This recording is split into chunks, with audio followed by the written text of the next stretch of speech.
Hi, friends.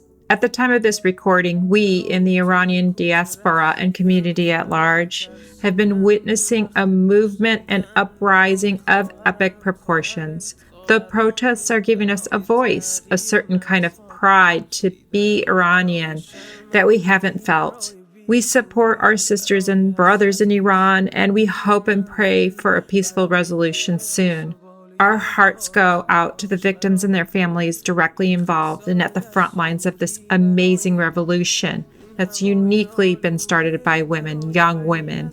So it's with a gentle hand that we continue to broadcast about food, our chosen conduit to the beautiful culture that is Iranian. And we hope that by continuing to run our pre-planned content here, that you will find a bit of peace from the more intense reality that is taking place right now in Iran. Please enjoy the show.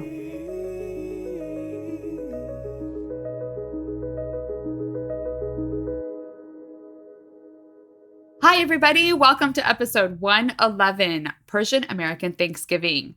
We are excited to talk about Thanksgiving and encouraging you to add Persian flavors to your table. And if you have never cooked a turkey before, we're going to help you tackle that fear of cooking a whole turkey and also some other options if you're not ready to take the plunge yet. I'm here as always with my lovely co-host, Bita. Hi, Bita June. Hi. Are you excited about Thanksgiving coming up? Yeah, so excited. So much to be grateful for. And it's definitely one of our family and extended family's favorite holidays. How about you? Yeah, me too. It is my favorite, all-time favorite holiday. One, it's about eating. So that's a good one. And also being thankful. You know, there's so much to be thankful for. You know, I definitely have to remind myself constantly that I am so lucky and so blessed to be able to be healthy and have a family and doing stuff that I really enjoy, like this podcast and hanging out with you. But there is so much to be thankful for. So I just love it. It's really good feelings, really good vibes for Thanksgiving. So I'm excited. And this year I'm hosting.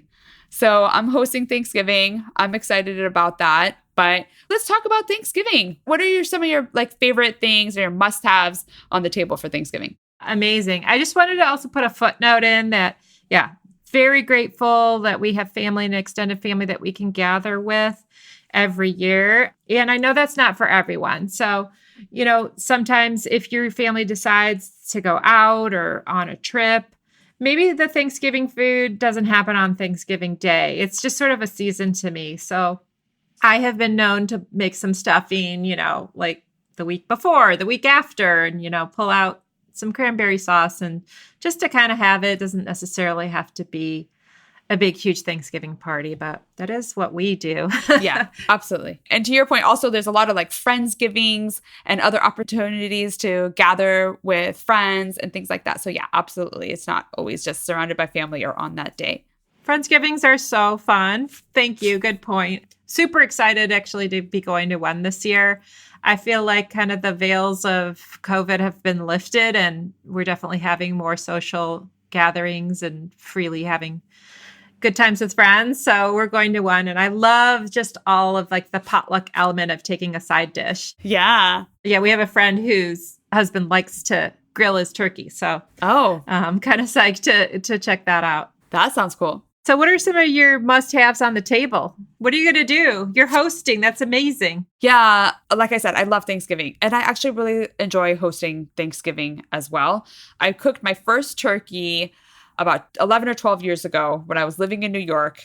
And I'm serious that the turkey barely fit into the tiny little stove oven that we had living in the East Village of New York. It could barely fit in the oven. And we ended up doing a Friendsgiving that year because I actually wasn't there for actual Thanksgiving Day. But I love cooking the bird. I love having people over. I'll talk about the recipe that I use for cooking the whole turkey. But that's the showstopper, main focus of the table for me is to have a beautiful turkey cooked really nicely so it's not dry, super moist, and a luscious gravy. Turkey and gravy is the foundation of the table for me. I know some people aren't always as big a turkey fan or turkey gravy fan. They like the sides, but I'm definitely a big turkey fan.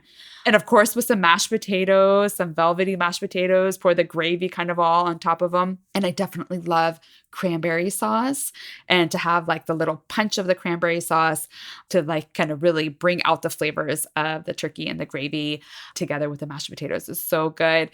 On my Thanksgiving table, always I love to have some sort of Persian element. And if we can have tahdig on the table, then that's like even better. So I love to have some sort of maybe like rice dish or a side that has some Persian flavors, because I love just like the hybrid of cultures that come together on the table. Like I love seeing like Persian elements and American elements. And my husband loves to make like this dressing, like stuffing. You know, some people call it stuffing, some people call it dressing, but it's like this really great recipe that he has from his grandmother that he makes every year, which is super delicious. And I also love having something green on the table. So it's a little bit of freshness. So either like a salad or maybe like some like Brussels sprouts or green beans, something with like some freshness to it. Those are like the main things that I definitely need to have on my Thanksgiving table, and maybe in like some different elements, but those are like the staples. How about you? Oh, well, you sound like the hostess with the mostest. Oh, thank you. I'm so impressed. And we want our listeners to walk away with the confidence to cook their own turkey. Raising my hand, that's myself included. So it often surprises people when I admit I'm a turkey virgin. I have never cooked a turkey. At 55 years old, I'm turning 55 shortly here. Yeah, happy early birthday. Oh, thank you. But the reason why is because growing up, we always went to my aunt and uncle's, and that was just the tradition. And my aunt wouldn't have it any other way. And, you know, we would bring sides and help out when we got there. But for years, the first half of my life was that way. And now the second half of my life, which I think it's actually more than the second half of my life now, but for the last like 30 years, I've been going to MJ's, Mama Njala's house. Mama Njala June, MJ June is my mother-in-law, and she's the same way. Like she always hosts Thanksgiving. She makes the turkey. She makes 2 turkeys, a ham. And what happens is she completely like dresses and treats and whatever you got to do the turkey. She puts it in a bag is how she does it, and sends one over to my house just totally ready to go. And then she gives me the instructions, you know, early in the morning to put in the oven, and I cook it. Like I push on, but I didn't have to touch it. Yeah. And we get the smell of it. And then, you know, we have plenty of leftovers. So I'm really excited to learn from you how to cook one. Yeah. Okay, so besides the meats, MJ makes mashed potatoes, Aunt Cece makes roasted vegetables. We do usually have a form of Zereshk Polo, which we've talked about in previous episodes here, our other Persian American Thanksgivings, where MJ will, in a cute and clever way, substitute cranberries for the Zereshk into a sort of like cranberry tart rice dish with tahdig, and I love having rice with the turkey and all the sides. Yeah. It's really a nice way, I think, to enjoy it. My mom and Minu, always does green bean casserole, and that must come from the Michigan days. So she does like a full-on old-fashioned American green bean casserole, cream of mushroom soup, crispy French fried onions, and my girls won't eat, you know, Thanksgiving dinner without Mama Minu's green bean casserole. We love it. It's super good as leftovers, too. And I'm usually the pie girl. You know, I was a baker before I was a cook. So I will make probably like 3 pies. We always have to have pumpkin pie. And I take pies. I sometimes also will make my pomegranate kale salad. Mama Jolly always has a huge just green salad that she makes. You know, your standard lettuce, tomato, cucumber, red onion with vinaigrette that tastes, you know, lovely to have on the side. And then we have a variety of appetizers, you know, that oftentimes other guests will bring, and usually like extra cakes and desserts and things that guests will bring. But in recent years, my daughter, our older daughter, Layla, has been insisting that there be baked mac and cheese. And so since we've never had baked mac and cheese, she's turned into the person who makes the baked mac and cheese. So that pretty much is what is on our table. It's a lot of food. Yeah, I love it. I love it. So good. Cranberry sauce, you know, standard. My mother-in-law makes a yummy cranberry sauce that has like an orange zest and essence to it. That's really delicious. Sounds great. Yay, I'm so excited. I love it. I love all the stuff that you just said. And I like love just like, you know, the house smelling like turkey and like everyone coming. Let's talk about some of the like the Persian elements or Persian dishes that people can bring to the table. And as Bita Jin alluded to, most of the dishes that we're going to talk about right now, we actually have dedicated episodes to them. So we will link to them all in the show notes below, and you can take a look at that in whatever podcast player that you're listening to this on. Just scroll down in this episode and you will see the links. There will also be a link if you want to click through to go ahead and sign up on our newsletter. And we are gathering names to send out our newsletter. So be sure to sign up for that as well.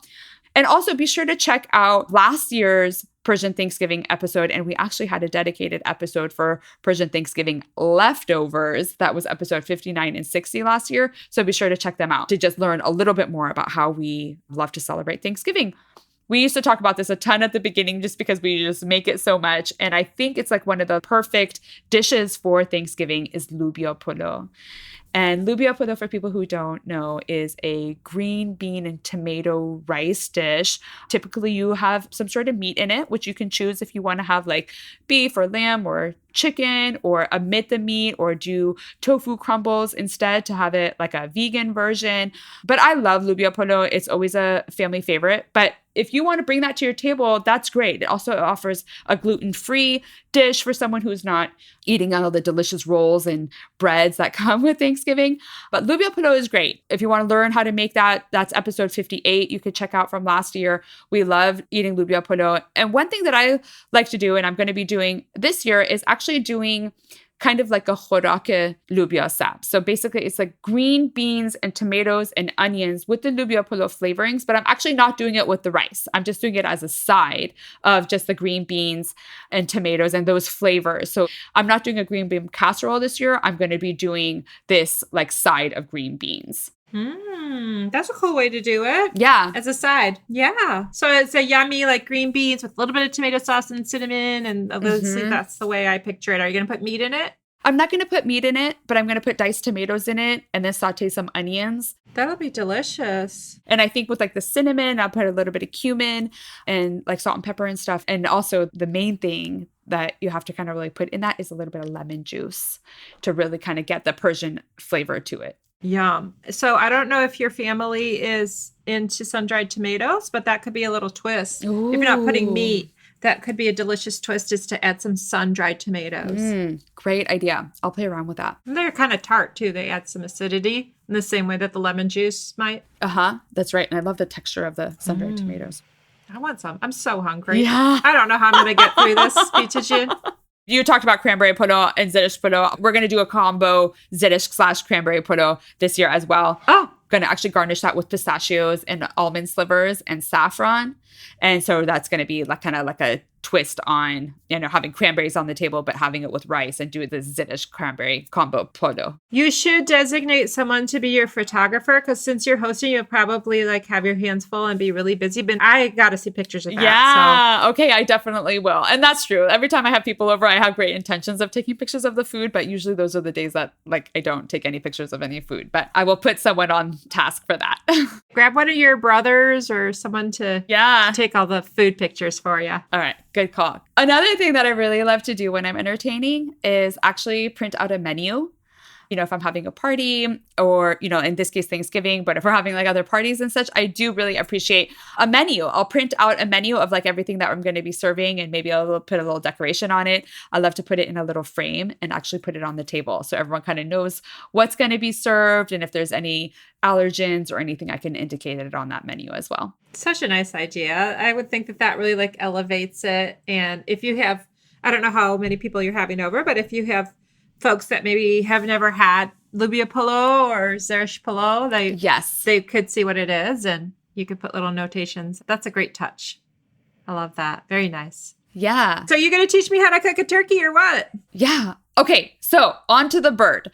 So I do want to say that I've been making a turkey for 10, 11, 12 years, and I really love doing it, and I really love serving it. And my go-to recipe is actually a recipe from Alton Brown from Good Eats, like a Food Network celebrity. That's where I first kind of learned about this technique. There's other chefs who have different recipes, but essentially what it is that cooking the turkey with a high heat. So you start the turkey on a high heat. You get the turkey, you clean it up, you kind of like salt and pepper and oil it all up, and then put it in the oven on a high heat. We're talking about like 500 for like half an hour to 45 minutes, depending on how big the bird is. And don't open the oven. And then after the 45 minutes, you open the oven and you put a piece of foil over the breast of the bird. You put it back in and you close the door and you make use of an external thermometer. So I have a thermometer put into the bird, and then it has like a string, a cord that comes out of the oven. So then once I put the bird back in after the heat, I lower the heat to about like 300, 350. And you cook it with the door closed until it reaches the temperature that it needs to get to. And then you just take a bird out and let it rest. So there's like no opening and closing of the oven. There's no basting necessary. And this has been my foolproof way to cook a whole turkey. And I use the same recipe, and always the turkey is like juicy and perfect. And I really love it. And then you get like a nice crispy golden skin on the outside of the bird.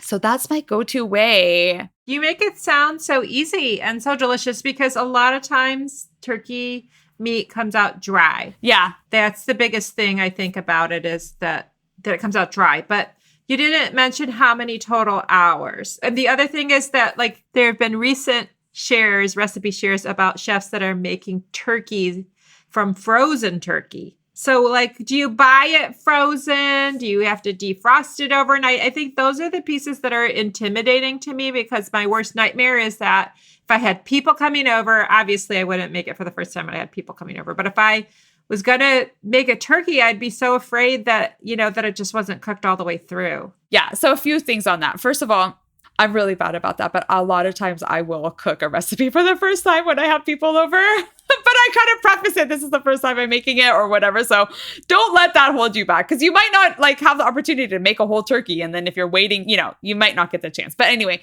first of all, don't be afraid. I'm afraid.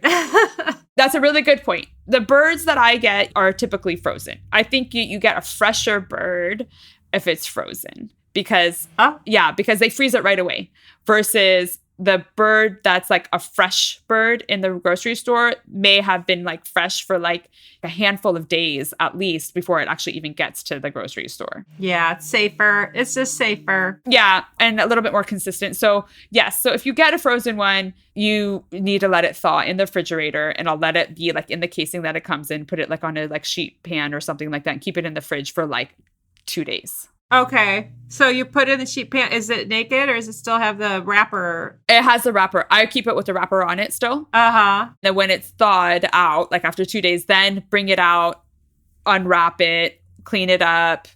Inside the bird, it has like a bag of like the intestines and stuff. No. No, just no. You take that out and you can do whatever you want with that.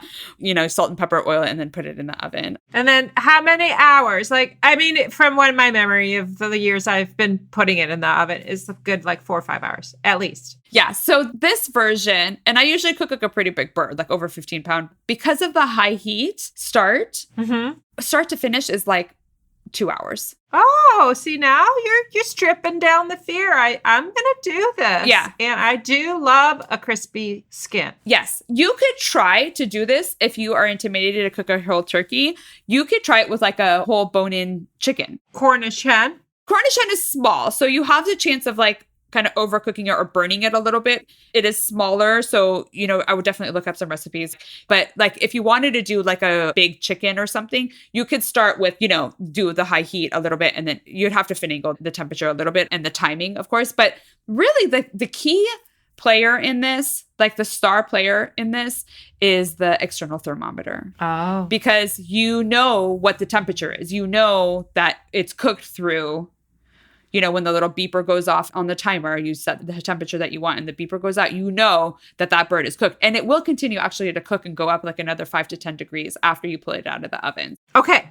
Thank you. Yeah. So give it a shot. And if you are intimidated about that and you still want to have turkey and you don't want to cook a whole bird, there are a lot of other options right now of turkey. If you want to serve turkey, there are like fake turkey stuff happening too if you don't want to have any meat. And for anyone who is vegetarian or vegan, I hope none of this has been offensive at all talking about meat. But if you don't want to cook a whole bird, you can get like just the breast And you can kind of like roast that. You can even roast that like in an air fryer. You can get like thighs. I like the dark meat personally of the turkey more than the white meat, but you can get like 2 big thighs and then just put it on a sheet pan, salt and pepper on the outside, a little bit of oil, and put it in the oven and surround it with some vegetables. And that's like a super easy way and way less intimidating way to have Thanksgiving, especially if you don't have like a big group. If it's just like, you know, just a few people and you still want to have a Thanksgiving meal and you want to cook that at home, like putting like parts of the turkey, and you can buy that from the grocery store. Just get the turkey thighs